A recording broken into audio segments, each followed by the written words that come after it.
حضرت عبداللہ ابن عمر رضی اللہ تعالیٰ عنہ بیمار ہو گئے، شدید علیل تھے، طبیعت مبارک میں کمزوری آ گئی، کچھ کھانے کو دل نہیں کرتا تھا، گھر والے بار بار کہتے کچھ کھا لیجئے کچھ کھا لیجئے، نہیں کھاتے تھے۔ بالآخر حضرت نافع آپ کے غلام تھے، ان سے کہنے لگے کہیں سے مچھلی مل جائے نا تھوڑی سی تو میں کھاؤں گا، تو کہتے ہیں میں سارے مدینے میں ڈھونڈتا رہا، مچھلی نہ ملی، اگلے دن بھی ڈھونڈی تو نہ ملی، تیسرے دن بھی ڈھونڈی تو نہ ملی، تو فرمانے لگے یار بس چھوٹی سی خواہش ہے، کوئی فرض نہیں ملتی تو رہنے دے۔ کہتے ہیں چوتھے دن مچھلی مل گئی، میں 1.5 دینار کی مچھلی لایا، لا کے حضرت عبداللہ ابن عمر رضی اللہ تعالیٰ عنہ کے سامنے جو مچھلی رکھی تو آپ نے لقمہ روٹی کا توڑا تھا، مچھلی کو لگانے لگے کہ دروازے پہ فقیر نے آ کے آواز کچھ کھانے کو دو، تو حضرت عبداللہ ابن عمر نے روک لیا اور ہنسے۔ کئی دفعہ دے ہم بھی دیتے ہیں پر ہمارا چہرہ دیکھنے والا ہوتا ہے، اتنے ہم غصے میں ہوتے ہیں، دے دیتے ہیں، لیکن جو سلوٹیں ہوتی ہیں نا چہرے والی وہ گنی نہیں جاتی۔ ہنسے فرمایا دیکھو میرا اللہ کتنا قریب، وہ مجھے بچانا چاہتا، اٹھا بار دیا جا کے۔ خادم اب حکم کا پابند تھا، وہ لیت اللہ تو کر نہیں سکتا تھا، وہ گیا اور جا کے دے آیا۔ فقیر جب سارے محلے سے آٹا اکٹھا کر لیتے ہیں تو پھر ایک جگہ جا کے بیچتے بھی ہیں۔ دے آیا، وہ 2 گلیاں آگے گزرا تو میں پیچھے دوڑا گیا، میں نے کہا سچ بتا کھانی ہے کہ بیچنی ہے؟ وہ کہنے لگا جو بھی سبب لگ جائے کر جاؤں گا، آپ نے دے جو دی ہے۔ تو کہتے ہیں میں نے اسے کہا کہ یہ 1.5 دینار کی میں نے خریدی تھی، اگر تو 2 دینار کی مجھے بیچ دے تو آج کل مچھلی مدینے میں مل نہیں رہی تو میں اپنے آقا کو دے دوں گا، وہ یہی کھائیں گے، بیمار ہیں۔ تو کہنے لگا جی بسم اللہ، مجھے کیا اعتراض، 2 دینار مل رہے ہیں، 1.5 کی مچھلی، اور 1.5 کی بھی کسی نے نہیں خریدنی تھی، اب تو پک گئی۔ فرماتے میں نے 2 دینار اس کو تھمائے، وہ مچھلی اس سے خریدی اور خرید کر کے میں لا کے حضرت عبداللہ ابن عمر کے سامنے دوبارہ رکھی تو فرمایا یہ کیسے آ گئی؟ میں نے کہا حضور 1.5 کی خریدی تھی اور پھر فقیر کو دے دی، اب اسی سے میں 2 دینار کی خرید کے لایا ہوں، آپ قبول فرمائیں۔ تو فرمانے لگے تم نے اچھا نہیں کیا، اب اس طرح کرو 2 دینار بھی اسے دے اور مچھلی بھی واپس دے آؤ۔ عرض کی حضور کیوں؟ فرمایا تم نے قرآن نہیں پڑھا؟ حضور پڑھا ہے۔ فرمایا رب فرماتا ہے لن تنالوا البر حتی تنفقوا مما تحبون، تم بھلائی کو اس وقت پہنچو گے جب اپنی پیاری چیز راہ خدا میں خرچ کرو گے۔ امام غزالی نے لکھا ہے، فرمانے لگے دیا، تو وہ حضرت نافع کہتے ہیں میں دینے گیا، دے کے واپس آیا تو کچھ پریشان تھا کیونکہ مجھے بھی 4 دن ہو گئے تھے نا تلاش کرتے، تھوڑی تھوڑی طبیعت میں مایوسی تھی کہ اتنی محنت سے میں نے لایا اور آپ نے واپس کر دی۔ تو حضرت عبداللہ ابن عمر نے مجھے قریب بٹھایا، پھر مجھے تھپکی دی، فرمانے لگے پتر میں نے ویسے بھی کبھی جھوٹ نہیں بولا اور آج کل تو میں ویسے ہی بیمار ہوں، ٹائم ہی نہیں، وقت ہی نہیں، موقع ہی نہیں جھوٹ بولنے کا، میں تجھے سچ بتاؤں مجھے مچھلی کھا کے اتنا سکون نہیں ہونا تھا جتنی اللہ کے راستے میں خیرات کھا کے مجھے سکون ہوا۔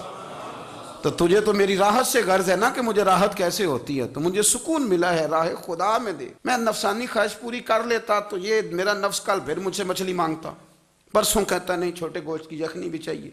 ہم لوگ الجھ گئے ہیں، بہت بڑے قیدی ہیں اپنے آپ کے، بڑے قیدی ہیں، سارا دن اپنی خواہشات کی تکمیل میں بھاگے رہتے ہیں، بڑے بڑے سونے نوجوان، میں ان پہ تنقید نہیں کرتا، مجھے ان پہ ترس آتا ہے، جب میں رات کے اندھیروں میں انہیں ٹیلی فون لے کے چوکوں میں کھڑے دیکھتا ہوں تو مجھے رحم آتا ہے، میں کہتا ہوں دیکھو نفس کی خواہش کے پیچھے یہ کیا مثلاً آخر کیا ہے اس میں، ایک عورت کے پیچھے تباہ کر لیا اپنے آپ کو، یعنی زیادہ سے یہ کوئی مقصود ہے، یہ کوئی مقصد حیات ہے جس کو مقصد بنا لیا ہے؟ میرے عزیز بات کو سمجھ لیں، اتنا خوبصورت آدمی ہے اور اتنا اس کا اونچا قد کاٹ ہے، اور کیا کس کے پیچھے یہ بھاگا ہوا ہے؟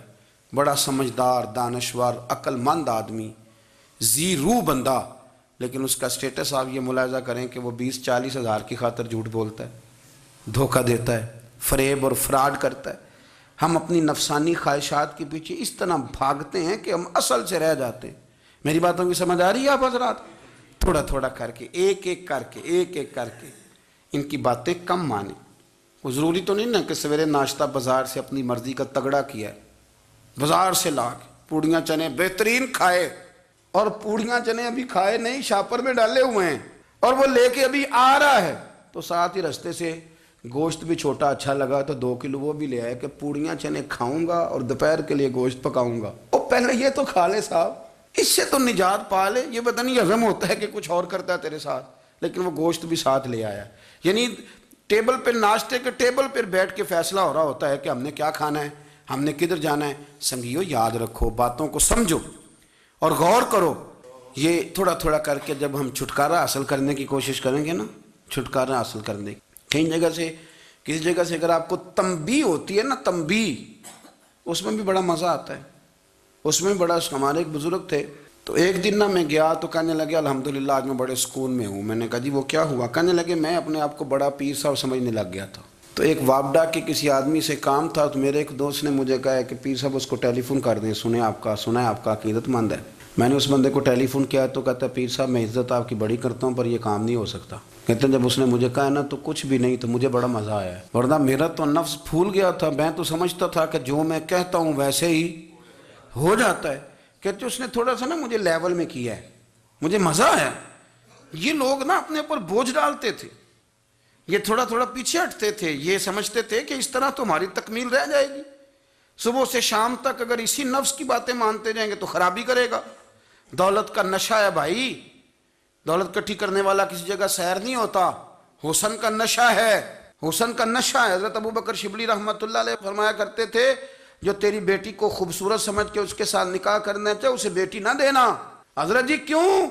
فرمایا حسن تو تھوڑے دن کے بعد ختم ہو جائے گا، پھر وہ اس کی قدر نہیں کرے گا، وہ تو کہیں اور منہ مارتا پھرے گا۔ حضرت ابو بکر شبلی رحمۃ اللہ تعالیٰ علیہ کی بیٹی خوبصورت تھی، ایک نوجوان کہنے لگا میرا نکاح کر دیں۔ آپ فرمانے لگے پتر تو 1 مہینے کے بعد آنا، کر دوں گا، بڑی موٹی تازی خوبصورت صاحبزادی۔ تو حضرت نے اسے دوائی کھلائی، اسے پخانے لگ گئے، جو پخانہ کرتی ایک مٹکے میں سنبھال دیتے۔ تھوڑا وقت گزرا تو وہ ہڈیوں کا پنجر بن گئی، مہینے بھر میں دست اتنے آئے کہ کمزور ہو گئی۔ تو ابو بکر شبلی 1 مہینے کے بعد نوجوان کو بلایا، فرمایا ادھر آ تیرا نکاح کروں۔ بچی دکھائی تو وہ کمزور بستر پہ پڑی، فرمایا شادی کر، کہنے لگا اس سے نہیں میں نے کرنی۔ فرمایا یہ وہی ہے؟ کہنے لگا جی نہیں۔ فرمایا تو کہتا تھا مجھے عشق ہے، کدھر گیا تیرا عشق؟ کہنے لگا حضرت صاحب آپ کیسی بات کر رہے ہیں؟ فرمایا ادھر آ۔ پھر وہ مٹکا جس میں گند رکھا تھا وہاں لے گئے، فرمانے لگے تیرا اس کے ساتھ عشق تھا، یہ ہے تیرا عشق۔ فرمایا اسے تو میں 4 دن روٹی کھلاؤں گا پھر تندرست ہو جائے گی، لیکن میں دیکھنا چاہتا تھا کہ تو میری بیٹی سے پیار کرتا ہے یا اس کے چہرے پہ آنے والی کچھ وقت کے لیے سرخی سے پیار کرتا ہے، اس لالی سے پیار کرتا ہے جو جوانی کے وقت بچوں اور بچیوں پہ آتی ہے۔ کس چیز کے دل دادا؟ یعنی کیا مطلب؟ نفس کی غلامی، سراسر غلامی، اور پلٹ پلٹ کے اور بڑے بڑے سیانے بندے چھوٹی سی خواہش کے لیے، بڑا سمجھدار آدمی، بڑا سیانا بندہ۔ میں ایک بڑے بزرگ عالم تھے، میں ایک دفعہ ملنے گیا تو پائے پکا رہے تھے، خود پائے پکا رہے تھے، تو وہ بڑے پیار کی بات ہوتی ہے نا جی، وہ تامت باندھی ہوئی اور بڑی جناب خستہ حالی اور وہ پائے پکا رہے ہیں۔ تو میں نے ان سے کہا، میں نے کہا حضرت جی پائے تو کسی اور نے بھی پکا لینے تھے، آپ بخاری لے کے بیٹھتے، چلو میری طرح کا کوئی بندہ آپ سے استفادہ بھی کر لیتا۔ اب پائے آپ لائیں گے، پھر پکائیں گے، پھر آپ کھائیں گے، تو یہ تو 24 گھنٹے آپ کسی کام میں گزر جائیں گے۔ تو یہ ایک چھوٹی سی خواہش کے لیے، میں کسی چیز کو حرام نہیں کہہ رہا، قرآن پاک کی جو آیت پڑھی ہے صرف اس کی تفسیر آپ کے سامنے عرض کر رہا ہوں۔ ہماری خواہشات ماں پالتی ہے، آپ کو نہیں پتا کتنے دکھ سہتی ہے۔ میں ان ماؤں کو جانتا ہوں جو بیٹے کے حصوں کی مار بھی اس کے ابے سے کھاتی ہیں، مار کھاتی ہیں وہ۔ ایک خاتون ایک کان سے سنتا نہیں، میرے پاس ایک دفعہ آئی، کہنے لگی 60 لگ گئی سی، کوئی دعا کر دیں یا کوئی وظیفہ پر، ڈاکٹر کہتے ہیں ٹھیک نہیں ہو سکتے۔ میں نے کہا باجی صحیح بتاؤ مسئلہ کیا ہے؟ کہنے نہیں کچھ بھی نہیں، مسئلہ کیا ہونا ہے، پتر غلط نکل آیا ہے، اس کا باپ روز مارتا ہے، آج میں آگے گئی ہوں تو اس نے ایک تھپڑ میرے کان، پردہ پھٹ گیا۔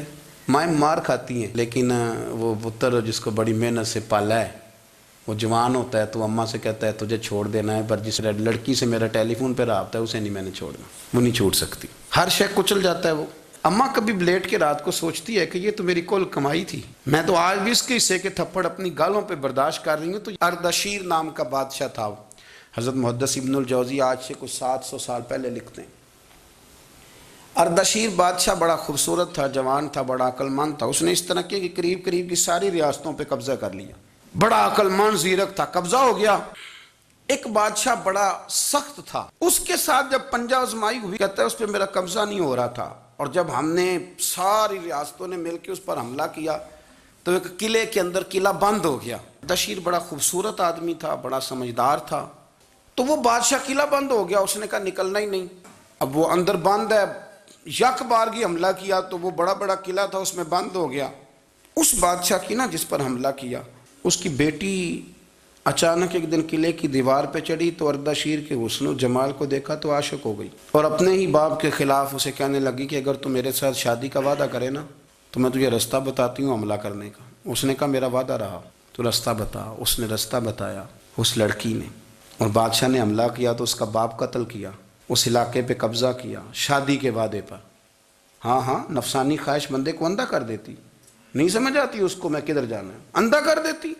حملہ کیا، اور جب اس لڑکی کو لے کے آیا نا اپنے محل میں تو پہلے دن شادی کی پہلی رات تھی، تو بستر بچھایا کنیز نے، تو وہ کبھی کروٹ ادھر بدلتی کبھی ادھر بدلتی، تو بادشاہ کہنے لگا کیا ہے؟ کہنے لگی بستر میں کچھ ہے، مجھے تکلیف دے رہی۔ اس نے چراغ جلائے اور جب بستر اٹھایا تو ایک اتنا سا دھاگا نکلا۔ دھاگے سے عموماً تکلیف نہیں ہوتی، تو اس نے کہا تو اتنی نرم و نازک ہے کہ دھاگا؟ کہنے لگی میرا باپ نا میرے ساتھ اتنا پیار کرتا تھا کہ روز میرا بستر بھی خود بچھاتا تھا، اور اس نے آلہ رکھا ہوا تھا، وہ ناپتا تھا کہ کوئی پایا اونچا نیچا تو نہیں، میری بیٹی کا بیلنس سوتے وقت خراب نہ ہو جائے، اور میرے لیے گوشت اور کپڑے بھی خود پسند کر کے لاتا تھا، کھانے پینے کا خود خیال کرتا تھا۔ اردشیر کہنے لگا اچھا وہ اتنا پیار کرتا تھا، اور پھر تو نے اس کے ساتھ کیا کیا؟ کہنے لگا بلاؤ کنیزوں کو بلایا، فرمایا اس کو اٹھاؤ اور جلاد کے پاس لے جاؤ، اسے کہو کہ اس کے بال ایک گھوڑے کے ساتھ باندھے، پیر دوسرے گھوڑے کے ساتھ باندھے، اور ایک گھوڑا ادھر بھگا دے کدھر بھگا دے، یہ جس کے باپ نے اتنا پیار کیا یہ نفس کی اتنی غلام ہے کہ اس کی وفادار نہیں رہی تو میری وفادار کیسے بنے گی؟ جس نے اتنے نازوں سے پالا کہ دھاگا اسے برداشت نہیں۔ او یارو یاد رکھو، اگر نفس کی غلامی کرو اور بڑے بڑے وفاداروں کو چھوڑ کے غلامی کرو تو پھر کہو وفادار مل جائیں، کوئی بول اب لڑا نہ بول بیٹھی ہوں دے خسم ناراض بڑ بولیاں دے، کہاں سر کھائے تے بلبل ٹھنڈ پائے، بڑے فرق نہیں سجنا بولیاں دے، جڑیاں خسماں دی وچ رضا وسن، پاگ جاگ جاندے انہاں گولیاں دے، آپ ادلیاں نو سردار پین تکے تے شرما والیاں نو چوٹے ڈولیاں دے۔ اپنے نفس کے پیچھے چلو گے تو یہ تباہی ہے۔ جب ہم نے کسی سے وفا نہیں کی تو یہ کیا امید ہوئی کہ دنیا ہم سے وفا کرے گی؟ اللہ رسول کی مرضی کے مطابق اصول پسند زندگی بنائیں، ایک ایک کر کے اپنی خواہشات سے پیچھے ہٹیں، تھوڑے پہ گزارا کرنا سیکھیں، اپنے نفس کو سمجھائیں۔ ضروری نہیں کہ روٹی ہر وقت مزے کے لیے کھائی جائے، کبھی کمر سیدھی کرنے کے لیے خشک روٹی بھی کھا کے دے، کبھی سادہ کھانا اس پہ بھی اکتفا کرو، کبھی تھوڑا کھا کے اچھے طریقے سے سادے کمرے میں بھی اللہ کو یاد کر کے دیکھو۔ نفس کے پیچھے نہ بھاگیے گا، تباہی کرے گا۔ رب کریم سمجھنے کی توفیق رفیق عطا کرے۔